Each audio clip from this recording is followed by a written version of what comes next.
بسم اللہ الرحمن الرحیم کما بارکت علی آل ابراہیم انک حمید مجید رب اشرح لی صدری ویسر لی امری واحلل عقدۃ من لسانی یفقہوا قولی۔ بخاری شریف میں امام بخاری علیہ رحمہ اس حدیث پاک کو 7 بار لے کر آئے ہیں۔ سیدنا عبداللہ ابن عمر رضی اللہ تعالیٰ عنہ وہ روایت کرتے ہیں کہ نبی کریم صلی اللہ علیہ وسلم نے ارشاد فرمایا، کلکم راع وکلکم مسئول عن رعیتہ، تم میں سے ہر آدمی ہی نگران ہے اور ہر ایک سے جس طرح اس کی اپنی زندگی کے بارے میں حساب لیا جائے گا، ایسے ہی ہر ایک سے اس کی نگرانی کے بارے میں بھی پوچھا جائے گا۔ اور آپ فرماتے ہیں والرجل راع علی اہل بیتہ، کم از کم ہر آدمی اپنی 4 دیواری پہ نگران ہے، اپنے گھر پہ نگران ہے۔ جو اللہ نے اس کو امانتیں دی ہیں بیٹوں کی شکل میں، بیٹیوں کی شکل میں، ہر آدمی اپنی اولاد پہ، اپنے گھر پہ نگران ہے، اور اس سے قیامت کے دن اس کی اولاد کے بارے میں، اس کی 4 دیواری کے بارے میں اس سے پوچھا جائے گا، اس سے حساب لیا جائے گا۔ اس لیے میرے محترم، اللہ نے یہ جو امانتیں دی ہیں، ان امانتوں کا خیال کرنا یہ ماں باپ کی ذمہ داری ہے۔ اگر اولاد سنور جائے، دیندار بن جائے، تو یہ اولاد انسان کو دنیا میں بھی فائدہ دیتی ہے اور مرنے کے بعد بھی فائدہ پہنچاتی ہے۔ بخاری شریف کی حدیث پاک ہے کہ ایماندار آدمی مسلمان جب قبر میں جاتا ہے، اس کو ہر روز اس کا جنتی محل دکھایا جاتا ہے۔ صبح و شام ایک حدیث پاک میں اس کا جنتی محل پیش کیا جاتا ہے، اور مسند احمد میں حسن سند کے ساتھ روایت ہے۔ ایک دن وہ دیکھتا ہے کہ اس کا محل پہلے سے زیادہ خوبصورت ہے، پہلے سے اس کا درجہ اونچا ہو گیا ہے، تو وہ پوچھتا ہے انا لی ھذا، اب میں نے عمل تو کیا نہیں، یہ میرا درجہ بلند کیسے ہو گیا ہے؟ تو اس کو بتایا جاتا ہے باستغفار والدک لک، تو دنیا میں سے آیا تھا تو اولاد نیک چھوڑ کے آیا تھا، تیری اولاد دیندار تھی، تیرے آنے کے بعد تیری اولاد تیرے لیے اللہ سے رو رو کے بخشش کی دعا کرتی رہی ہے، اور اللہ تیرے گناہ معاف کرتا رہا ہے۔ اب گناہ تیری اولاد نے تیرے اتنے گناہ بخشوائے، اتنی معافی مانگی ہے، اب تیرے کھاتے میں گناہ نہیں بچا تھا، لیکن باستغفار والدک لک، آج تیرا بیٹا تیرے لیے اللہ کے آگے پھر رویا ہے، اللہ سے اس نے تیرے لیے پھر بخشش کی دعا کی ہے، معافی مانگی ہے، اب تیرے کھاتے میں گناہ تو تھے نہیں، گناہ معاف کرنے کے بدلے اللہ نے جنت میں تیرے درجے کو بلند کر دیا ہے۔ اولاد دیندار ہو جائے، اولاد سنور جائے، باپ بھلے قبر میں بھی پہنچ جائے، نیک اولاد کا فائدہ قبر میں بھی ملتا رہتا ہے۔ لیکن اگر اللہ نہ کرے اولاد بگڑ جائے، اولاد بے دین ہو جائے، اولاد شرابی ہو جائے، اولاد نشئی ہو جائے، تو اولاد کے بگڑنے میں بھی سب سے اہم کردار ماں اور باپ کا ہوتا ہے۔ یہ غلط سوچ ہے، میرا بیٹا ٹھیک تھا، محلے داروں نے خراب کر دیے، رشتہ داروں نے خراب کر دیے۔ نہیں، ہمارے دین اسلام نے اولاد کے بگڑنے میں سب سے پہلے مجرم ماں اور باپ کو قرار دیا ہے۔ اور امام بخاری علیہ رحمہ نے اس حدیث پاک کو بھی بخاری شریف میں 5 بار لے کر آئے۔ نبی پاک صلی اللہ علیہ وسلم فرماتے ہیں ما من مولود الا یولد علی الفطرہ، جو بھی بچہ پیدا ہوتا ہے وہ جس گھر میں بھی بچہ پیدا ہو، ہر بچہ فطرت اسلام پہ پیدا ہوتا ہے، اس کا نظریہ اور دماغ گندا نہیں ہوتا، بلکہ ہر بچے کو اللہ شیشے کی طرح دل و دماغ صاف دیتا ہے۔ پھر وہ یہودیوں جیسے کام کیوں کرتے ہیں، پھر عیسائیوں جیسے کام کیوں کرنے لگتے ہیں، پھر بے دین کیوں ہو جاتے ہیں، پھر دین کے دشمن کیسے ہو جاتے ہیں، پھر قرآن پاک کے دشمن کیسے بن جاتے ہیں؟ تو نبی پاک صلی اللہ علیہ وسلم فرماتے ہیں فَأَبَوَاهُ يُحَوِّدَانِهِ اَوْ يُنَصِّرَانِهِ اَوْ يُمَجِّسَانِهِ۔ بچہ تو نیک ہی تھا، بچہ تو فطرت اسلام پہ ہی تھا، اس کو یہودی بنایا ہے تو ماں باپ نے بنایا ہے، عیسائی بنایا ہے تو ماں باپ نے بنایا ہے، مجوسی اور بے دین بنایا ہے تو اس کو ماں باپ نے بنایا ہے۔ اولاد کو ماں باپ بگاڑتے ہیں، ماں باپ۔ امیر المومنین عمر فاروق رضی اللہ تعالیٰ عنہ کے پاس ایک بزرگ بوڑھا اپنے بیٹے کی شکایت لے کے آ گیا، روتا ہوا کیا کہتا ہے، امیر المومنین میرے پاس اولاد نہیں تھی، میں نے اللہ سے رو رو کے بیٹا مانگا، اللہ نے مجھے بیٹا عطا کیا، میری خوشی کی انتہا نہیں تھی، پھر میں نے جوانی کھپا دی اپنے بیٹے کو پالنے میں، کماتا میں تھا، کھاتا میرا بیٹا تھا، مجھے بڑی خوشی ہوتی تھی، لیکن امیر المومنین اب میرا بیٹا جوان ہو گیا، وہ کمانے والا ہو گیا، میں بوڑھا ہو گیا ہوں، اب میں کما نہیں سکتا، ان ابنی یعقنی یا امیر المومنین۔ لیکن امیر المومنین جب مجھے بیٹے کی ضرورت پیش آئی ہے تو میرا بیٹا میرا نافرمان ہو گیا، بیوی بچوں کے خرچوں کا خیال رکھتا ہے، دوستوں کے خرچے پورے ہو رہے ہیں، اپنے خرچے پورے کرتا ہے، لیکن مجھ باپ کا خیال نہیں رکھتا۔ امیر المومنین نے بھیجا اس کے بیٹے کو پکڑ کے لاؤ، بیٹے کو پکڑ کے لایا گیا، باپ بیٹا دونوں عدالتیں فاروقی میں۔ امیر المومنین رضی اللہ تعالیٰ عنہ نے سب سے پہلا سوال باپ سے کیا۔ آج تو یہ گھر گھر کا رونا ہے نا، ہر بزرگ روتا ہوا دکھائی دیتا ہے، اپنی اولاد کی شکوے اور شکایتیں دیتے ہوئے دکھائی دیتے ہیں۔ اس وقت بھی یہ شکایت کی گئی تھی امیر المومنین کی عدالت میں، تو امیر المومنین نے سب سے پہلا سوال باپ سے کیا ہے، ما علمتہ من الکتاب والسنہ۔ بزرگوں پہلے تم بتاؤ خان، آپ نے اپنے اس بیٹے کو قرآن و حدیث کی تعلیم سکھائی ہے؟ جس تعلیم نے آپ کا ادب سکھانا تھا، آپ کے حقوق بتانے تھے، وہ قرآن بھی سکھایا یا نہیں سکھایا؟ آج بھی ذرا تصور کیجئے، دیکھیں اولاد سے تنگ رونے والے سوچیں ہم نے اپنی اولاد کو کیا پڑھایا ہے، کیا قرآن سکھایا ہے؟ جس علم نے تیری اولاد کو تیری آنکھوں کی ٹھنڈک بنانا تھا، اس علم کا تو ظالم تو دشمن رہا، اپنی اولاد کو دشمن بناتا رہا۔ تیرے سامنے قرآن کا اسٹوڈنٹ آ جاتا، تو بیٹے کو باتیں کرتا، یہ بھی کوئی انسان ہے؟ تیرے محلے میں سے کوئی اپنا بیٹا قرآن کے لیے وقف کر دیتا تو ان کو پاگل سمجھتا تھا کہ اس نے اپنے بیٹے کا مستقبل داؤ پہ لگا دیے۔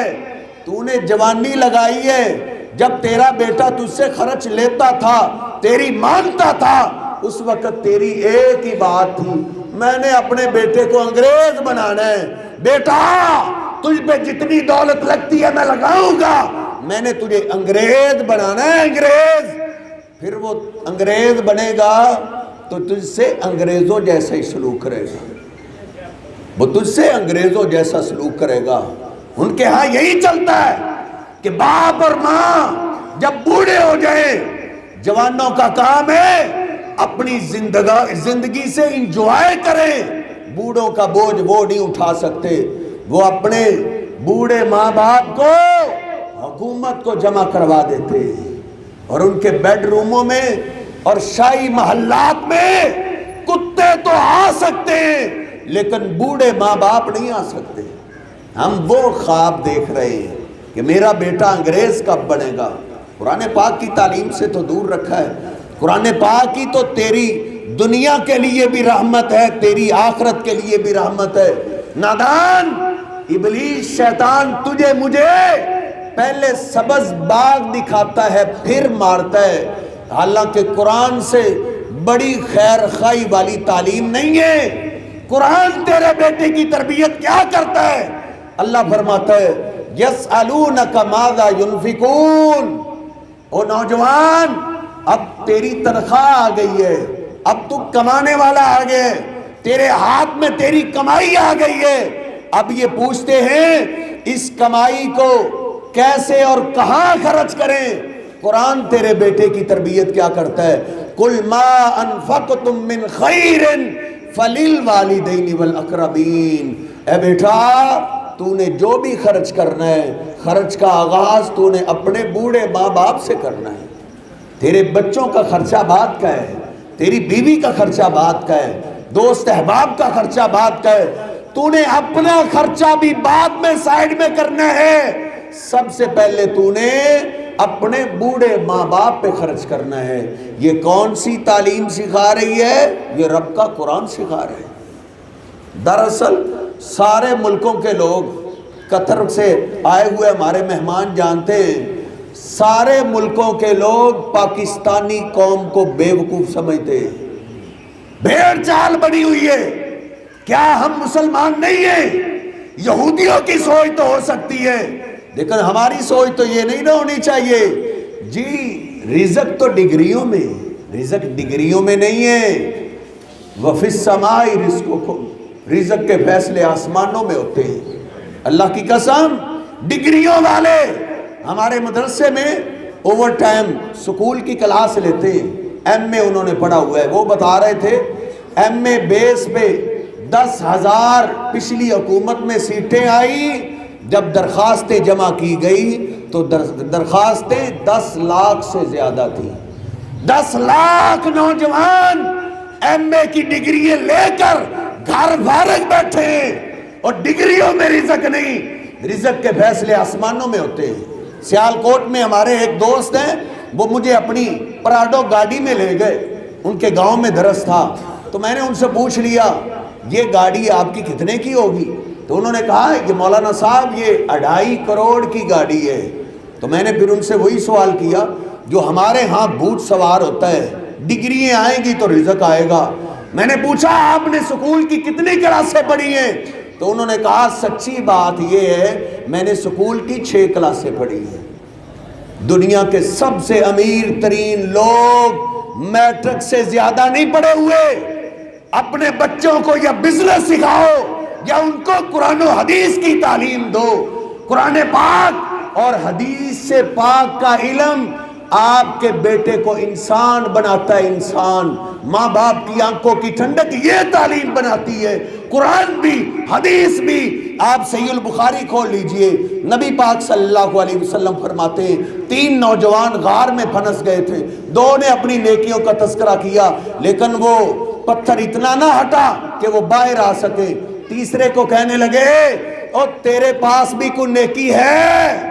وہ رو پڑا، اس نے کہا اللہ میں غریب تیرا بندہ ہوں، بکریاں چراتا ہوں، بکریوں کے دودھ پہ گزارا ہے، اے اللہ غریب ضرور ہوں لیکن میری 4 دیواری میں سب سے زیادہ عزت میرے بوڑھے ماں باپ کی ہے۔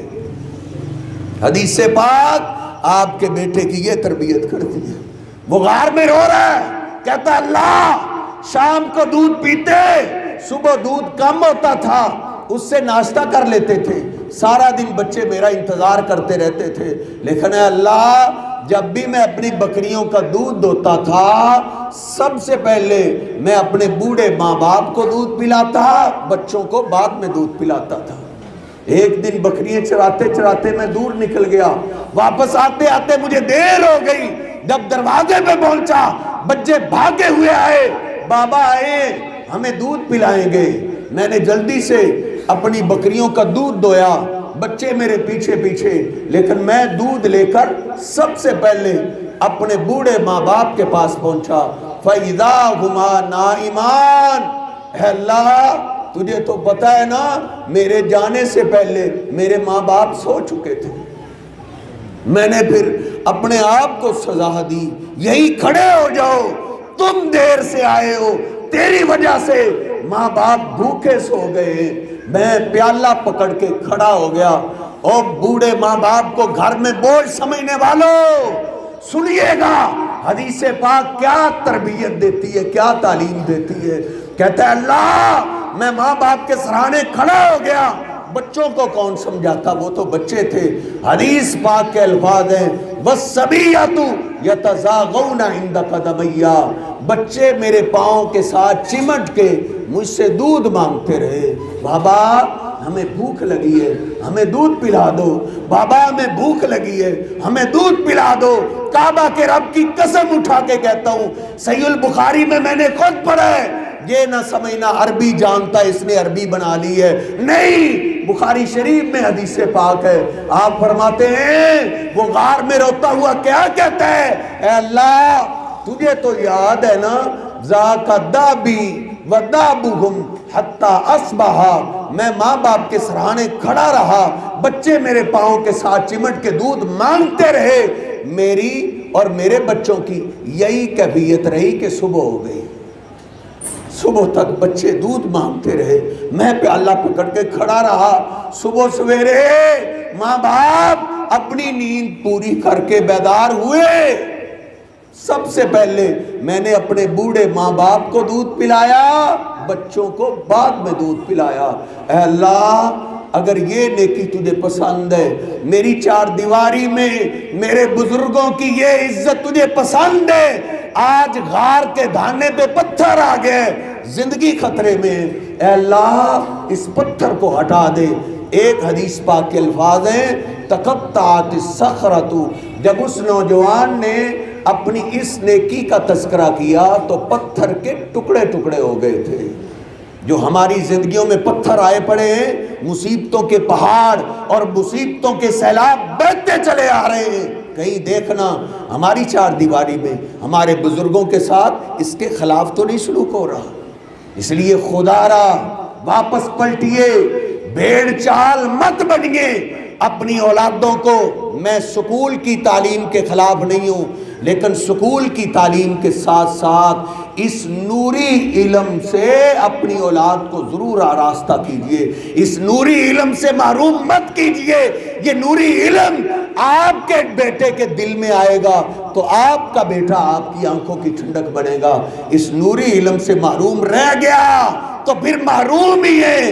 پھر کئی ڈاکٹروں کو ہم جانتے ہیں، اللہ کی قسم میڈیا نے اس بات کو بڑا اچھالا ہے، ایک بوڑھا سڑک پہ بیٹھ کے بھیک مانگ رہا تھا، میڈیا والوں نے پوچھا بزرگوں آپ کا کوئی بیٹا نہیں ہے؟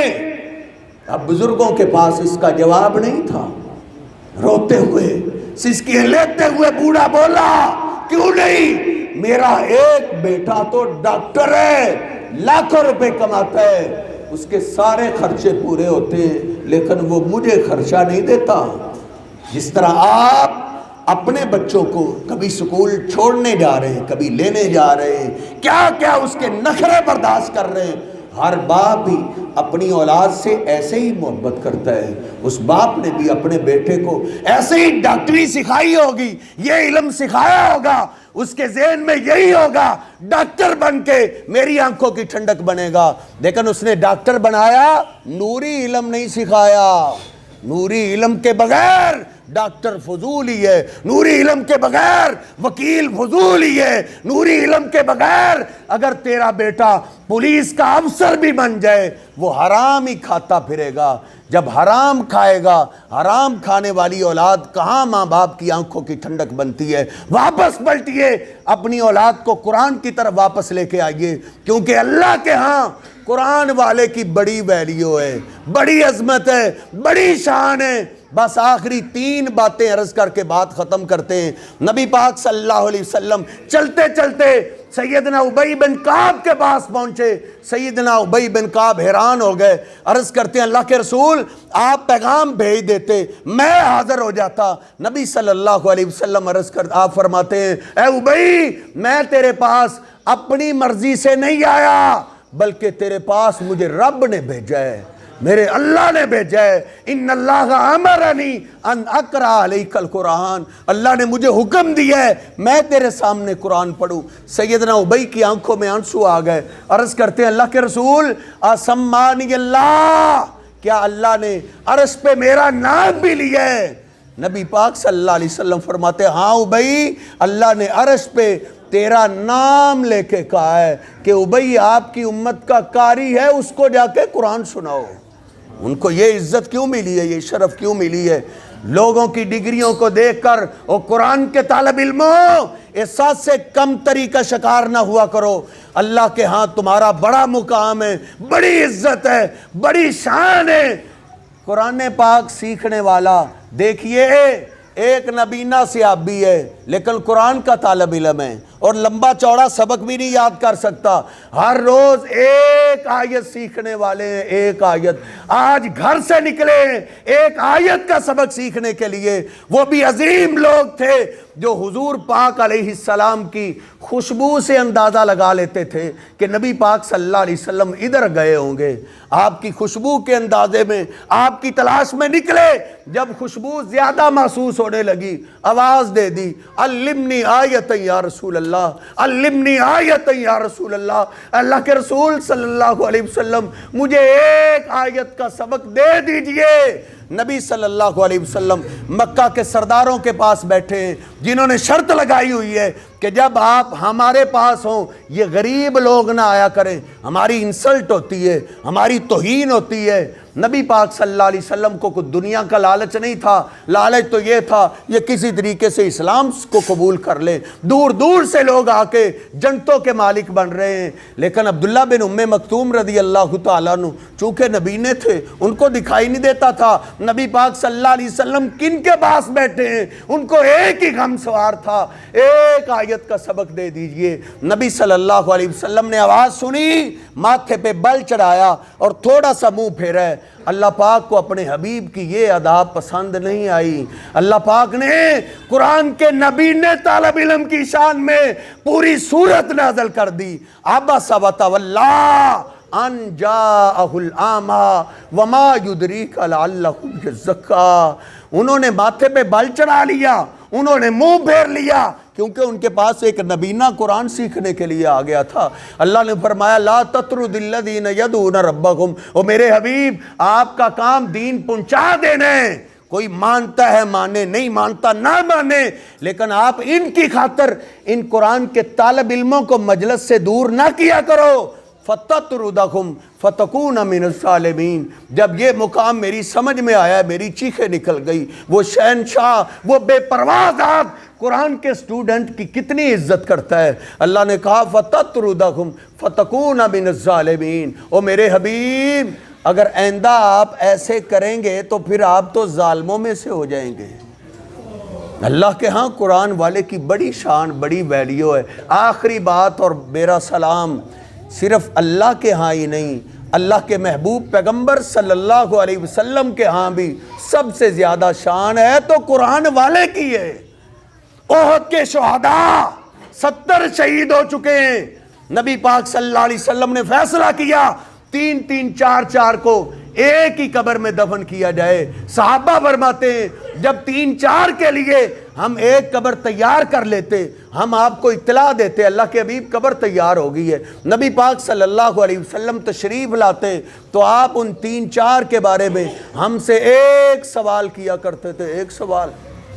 حالانکہ ادھر کچھ شان کی کسر باقی رہ جاتی ہے. یہ کون ہے جو آپ کے پیچھے نمازیں پڑھنے والے, جو آپ کی خدمت کرنے والے, آپ کے خطبات سننے والے, آپ کا ایک ایک دن میں کئی بار دیدار کرنے والے تھے, لیکن آج یہ آپ کا دفاع کرتے کرتے انہوں نے جان قربان کر دی ہے. لیکن پھر بھی آپ صحابہ سے ایک سوال پوچھتے تھے اور وہ یہ سوال نہیں تھا ان میں سے سب سے زیادہ میری خدمت کس نے کی ہے, ان میں سے سب سے زیادہ میرے پیچھے نمازیں کس نے پڑھی ہیں, آج ان میں سے سب سے زیادہ کافروں کو مارا کس نے ہے. نہیں, بخاری شریف سپریم کورٹ کے الفاظ ہیں. آپ ایک ہی سوال کرتے تھے, اور میرے صحابہ بتاؤ ایہم اکثرو اخذل للقرآن، مجھے بتاؤ ان 3-4 میں سے قرآن کس کو زیادہ آتا تھا؟ ان میں سے قرآن کا قاری کون تھا؟ صحابہ بیان فرماتے ہیں، ہم اشارہ کرتے اللہ کے حبیب ان میں سے یہ قرآن بڑا پڑھتا تھا، یہ قرآن کا قاری تھا۔ نبی پاک صلی اللہ علیہ وسلم اس کو اپنے ہاتھوں میں اٹھا لیتے اور لاحق میں اتارتے، اور آپ کیا فرماتے؟ انا علی ہؤلاء شہید یوم القیامہ۔ جس طرح دنیا کی عدالتیں بندہ ٹکرے مارتا ہے، کوئی مل جائے جس کے جج سے تعلقات ہوں، ادھر بھی بندہ پریشان ہوگا۔ جہاں باپ چھوڑ دے گا، ماں چھوڑ دے گی، بہن بھائی چھوڑ دیں گے، بیوی بچے چھوڑ جائیں گے، سب بھاگ جائیں گے، دوستی دشمنی میں بدل جائے گی، بندہ مارا مارا پھرے گا۔ ہے کوئی جو رب کے سامنے میری آج بات کرے؟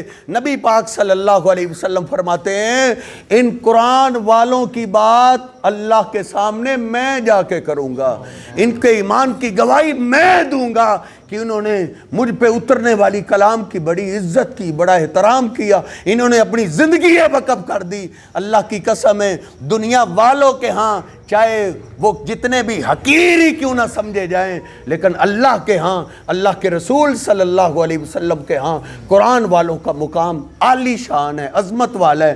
بڑے ہی خوش نصیب ماں باپ ہیں جنہوں نے اپنی اولادوں کو قرآن کے لیے وقف کیا ہے، اور یہ ہر بندے کی بس کی بات نہیں ہے، یہ اس کو اللہ توفیق دیتا ہے جس کے بیٹے کو اللہ پسند کرتا ہے۔ اللہ رب العزت سارے ان فوجیوں کو، ان جرنیلوں کو اللہ قرآن کا حافظ بنائے، دین کا عالم بنائے۔ اللہ ہمیں بھی اپنی اولادوں کو قرآن و حدیث کے لیے وقف کرنے کی توفیق عطا فرمائے۔ وَأَقُولُ قَوْلِي هَٰذَا أَسْتَغْفِرُ اللَّهَ لِي وَلَكُمْ وَلِسَائِرِ الْمُسْلِمِينَ۔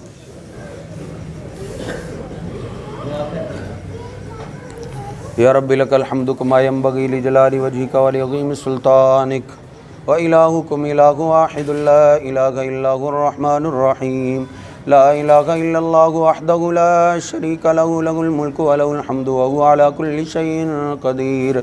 اللہم صلی علی محمد وعلی آل محمد کما صلیت علی ابراہیم وعلی آل ابراہیم انک حمید مجید۔ اللہم بارک علی محمد وعلی آل محمد کما بارکت علی ابراہیم وعلی آل ابراہیم انک حمید مجید۔ ربنا آتنا فی الدنیا حسنۃ وفی الآخرۃ حسنۃ وقنا عذاب النار۔